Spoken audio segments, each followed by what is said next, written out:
What's up, YouTube? It's your boy BigStef, and listen, we got a banger for y'all boys today, man. But listen, I want to take this time to tell y'all how much I appreciate y'all. We hit 19K. I think we had 19 and one something now in a matter of a couple of days. You feel me? You know I'm trying to get to that 20K.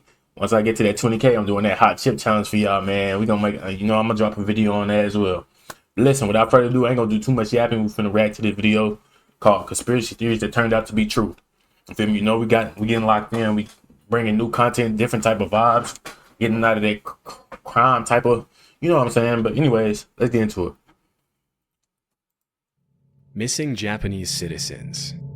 One night in June 1978, a 22-year-old single mother of two kids named Yaiko Taguchi was working her usual shift in Tokyo, Japan's cabaret Hollywood. After finishing her shift right at around midnight, Yaiko left the cabaret through the front door and was never seen again. At first, nobody thought that anything serious had happened to Yaiko. In fact, several years later, her manager was questioned, and he claims that everyone thought she had quit when she failed to show up. At around that time, there had been rumors going around that several North Korean spies were working undercover in Japan looking to abduct innocent citizens and hold them as hostages back in North Korea. However, this was seen by the Japanese government as nothing more than a conspiracy theory that couldn't possibly be true. Sadly, the missing case of Yaiko went cold, and it wasn't until almost a decade later that a clue to her whereabouts emerged following a disturbing chain of events. In November 1987, as South Korea was preparing to host the Olympics in the capital city of Seoul, a Korean Airlines plane blew up in mid-air as it was flying over the Andaman Sea, taking the lives of 115 innocent people.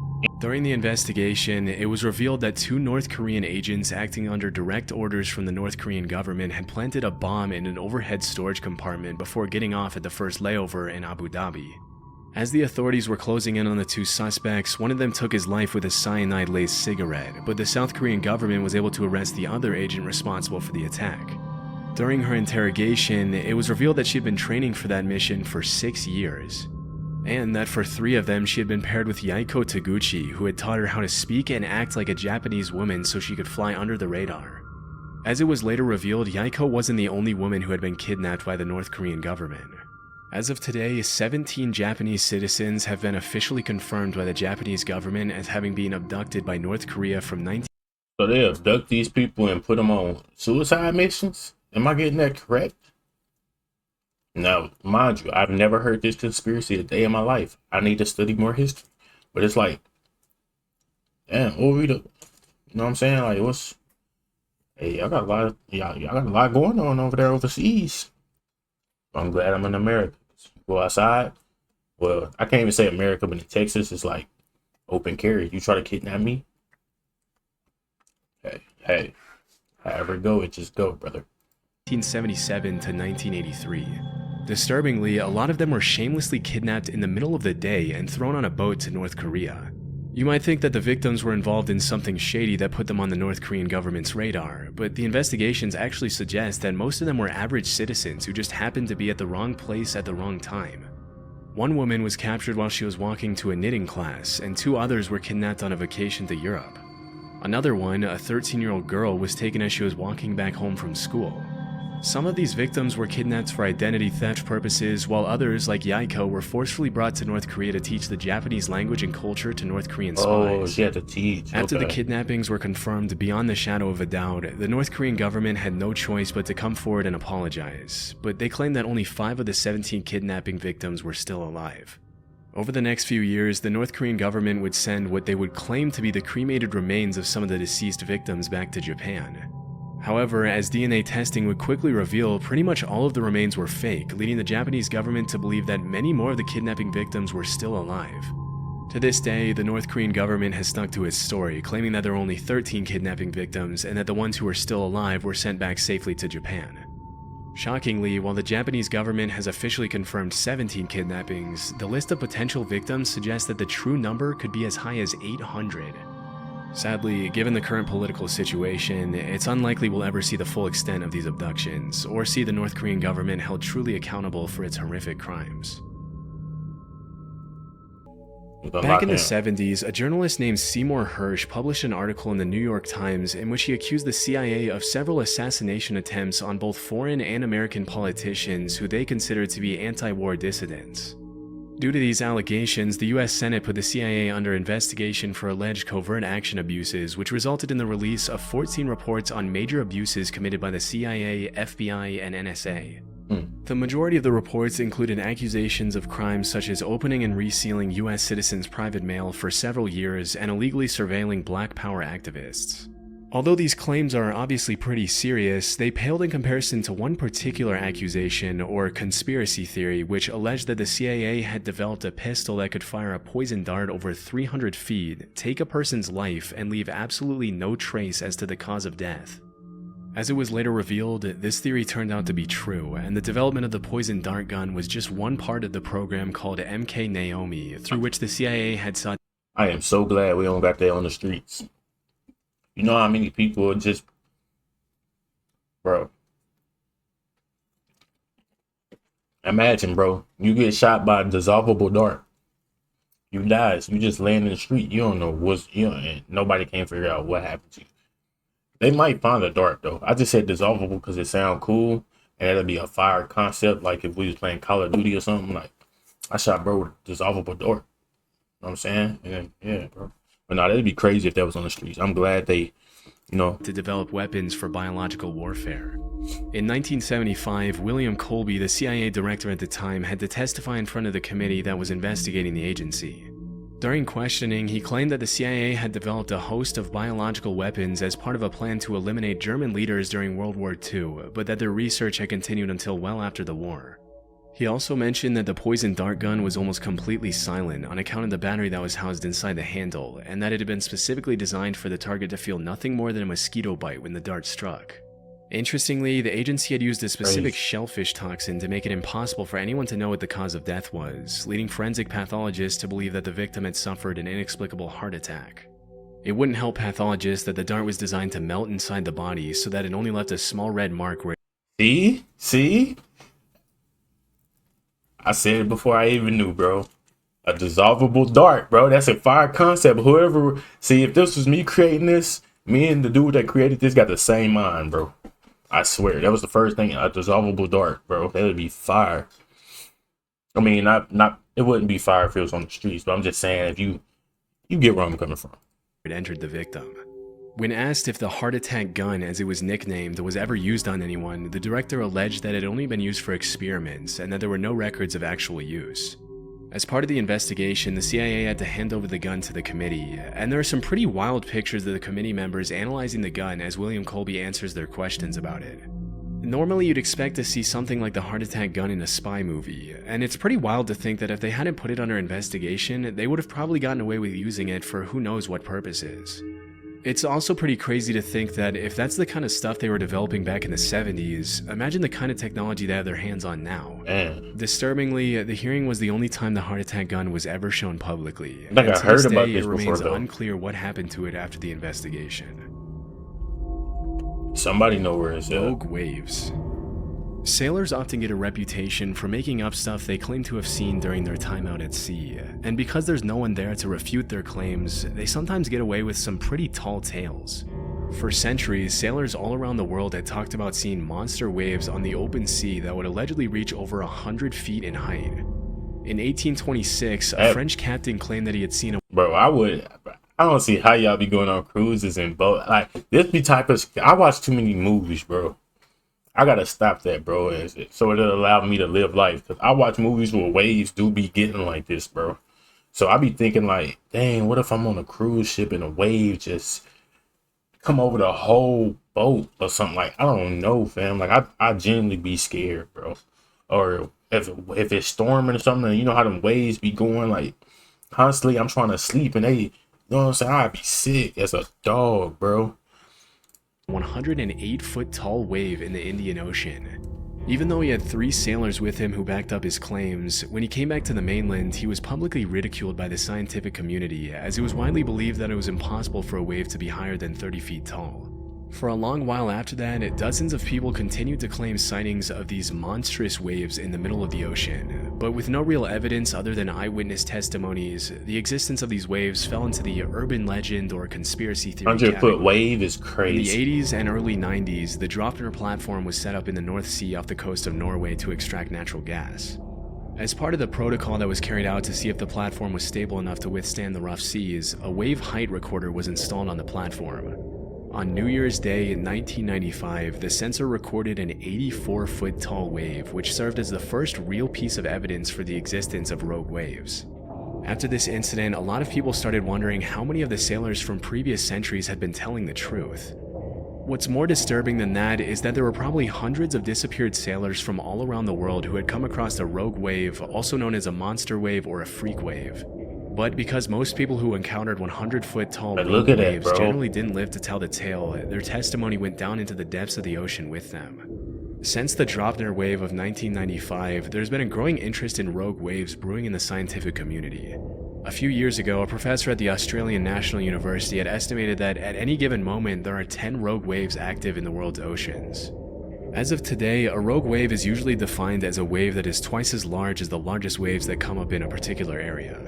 And while the root cause of rogue waves continues to be investigated, it's generally accepted that these monster waves appear when two wave crests join together at the exact right time, resulting in a massive wave that can sink even the largest ships and oil rigs.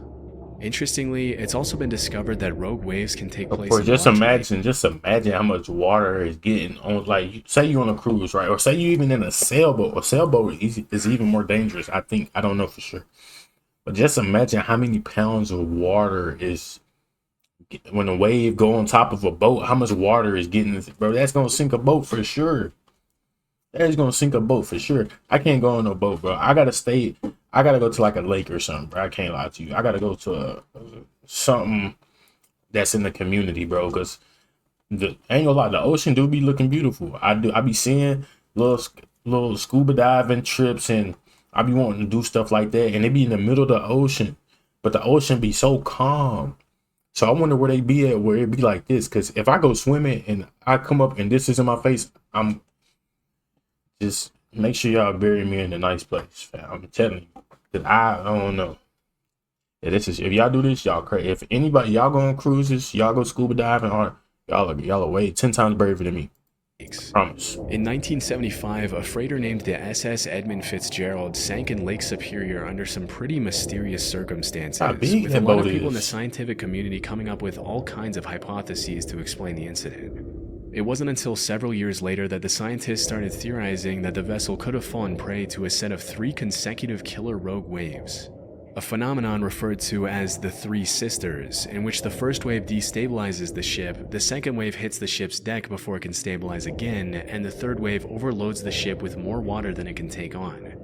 If this were true, it could also provide an explanation for the mysterious sinking of other large ships in oceans around the world over the past few centuries, but this might be a bit more difficult to prove. I wonder I'm sorry I'm yapping. I wonder how many boats, like sailboats, are in the ocean, like that nobody ever found, nobody knows of.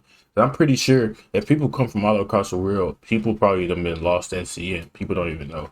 They probably just think they, but I wonder how many boats are actually in the ocean. That would be a good statistic to find out, Poisonous alcohol.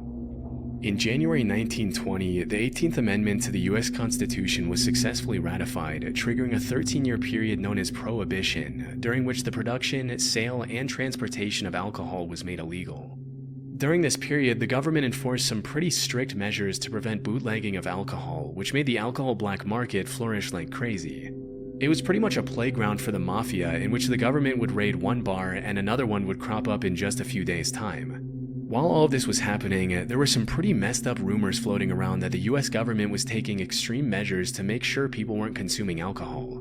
These included allegations that the government was intentionally poisoning alcohol to make people who consumed it sick. Damn. For a while, this remained something of a conspiracy theory, but things took a turn pretty quickly on New Year's Day 1927 when 41 people died from alcohol poisoning at New York's Bellevue Hospital. Disturbingly, the autopsies revealed that a lot of our government is crucial.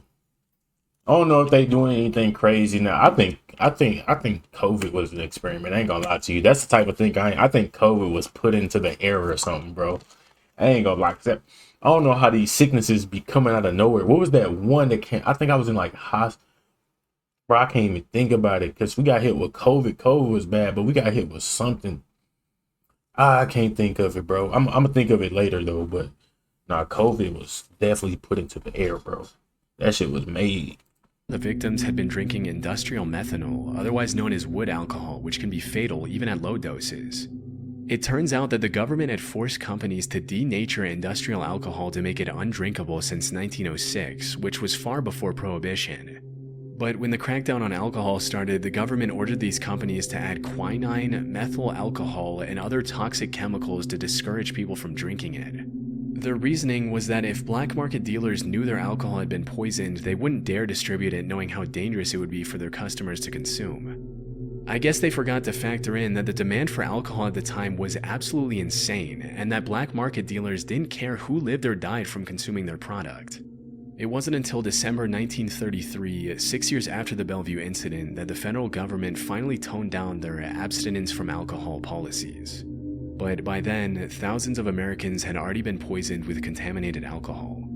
Damn. Glad I ain't here now, Gorillas.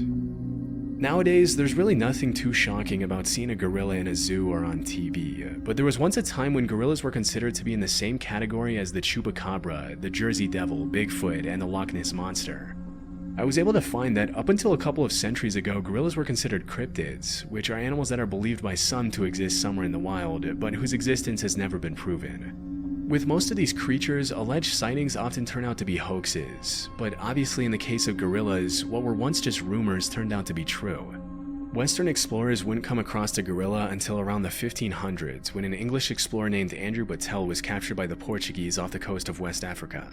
While he was held captive on the mainland, Battelle described these disturbing, giant, ape-like creatures that would occasionally prowl around his campfire, but because he had never seen a similar creature before, he described them more as monsters than as animals. Battelle's description sent the rest of the world into what we can only call a gorilla frenzy, with all kinds of rumors being spread about these allegedly bloodthirsty, dangerous creatures living in exotic parts of the world. Over the next couple hundred years, the buzz around gorillas grew as explorers in Africa sent back illustrations of gorillas to Europe, which were often given to royalty and emperors as rare gifts. If you were to ask any European back then what a gorilla was, they would have described it in a similar way to how we describe Bigfoot or the chupacabra nowadays. They were thought of more as mythical monsters than regular animals. It wasn't until over 200 years or so later that an American naturalist named Thomas S. Savage found a gorilla skull in 1847 during an expedition to Africa, which was the first piece of real proof for the existence of these animals. Naturally, this triggered a bunch of new expeditions to the area, and between 1855 and 1859, French explorer Paul Duchaillu confirmed. Just imagine you spent your whole life free, hidden away, and nobody know you at. Just for you to be captured and put in a zoo for humans to come and look at you, gang. Imagine that. Imagine us. Imagine a gorilla coming and capturing us and putting us in a bamboo stick box. And every time a gorilla come by, they throw a banana and you gotta dance. That would be the same thing, bro. Man, y'all need to leave these animals alone. Leave them where they at, bro. If they not bothering us, y'all need to leave them alone. I don't be understanding. Y'all went looking for these animals now. Well, if they would have attacked y'all, they would have been crazy. Y'all would have been out there killing things that wasn't trying to be messed with in the first place. The zoo is a crazy place, though. I ain't gonna lie. I do be feeling bad sometimes for animals in there. But some of them be getting saved from places and stuff like that. Like people that are not supposed to own them, the zoo will go get them, or the rescue or whatever and take them to the zoo. But it's just like it's still a sad situation, bro. Because they had their own habitat, their own life. They'll never be able to see that again. Then some of them are born inside of a zoo. The existence of gorillas and even brought some back dead. Just as Andrew Battelle before him, Paul Duchaillu also described gorillas as these savage, bloodthirsty creatures which stuck in the public mind for a long time. Around 15 years later, some German explorers brought back a baby gorilla from Africa to Liverpool, even putting up some towels on the ship so he could swing around and entertain himself on the long journey back. As you can probably imagine, as soon as the ship arrived back in Liverpool, people started flocking around the hotel where the gorilla was allegedly being kept to catch a glimpse of the once mythical creature. To the public's dismay, Pongo the gorilla wasn't the massive, violent monster they had thought, but rather a cute little 2-year-old gorilla who loved to play with dogs. A few years later in 1902, a German explorer named Robert von Beringe killed 2 mountain gorillas, which were huge in comparison to the baby gorilla that the previous German explorers had brought back. And that was really the first time the public was able to understand what a full-sized adult gorilla looked like. It's pretty crazy to think that at some point these animals that we now see as normal were once seen as legendary monsters. Man. Interestingly, if you really look at the Hey, research, look at this, bro. there are a ton of other animals that we now take for granted that were once brushed off as hoaxes, including... And what's crazy is like gorillas, monkeys, whatever, are really smart. Orangutans, all they really smart, bro. They understand. They be around humans too long, bro. They can learn things, fam. That's what a lot of people don't know. That's just like AI, bro. Y'all keep teaching it so much, it's gonna be able to, you know, fight back one day. Telling you, bro. They know how to speak sign language and all type of shit. kangaroos, platypuses, giant squids, and Komodo dragons. With so many of these myths turning out to be true, it really makes you wonder how many animals are out there that we have no idea even exist. Y'all done went and killed them all. Nah, I enjoyed this type of video. I ain't gonna lie. I enjoy making these type of videos with the conspiracies. If y'all want to see more conspiracy type videos, y'all let me know. We're gonna try to steer away from the crime. We still gonna make those type of videos too, because some people do enjoy those. So I'm not gonna leave from the roots. Without further ado, I love y'all. I appreciate y'all. Man, hit that subscribe. Let's get to that 20K. See y'all in the next one. Peace.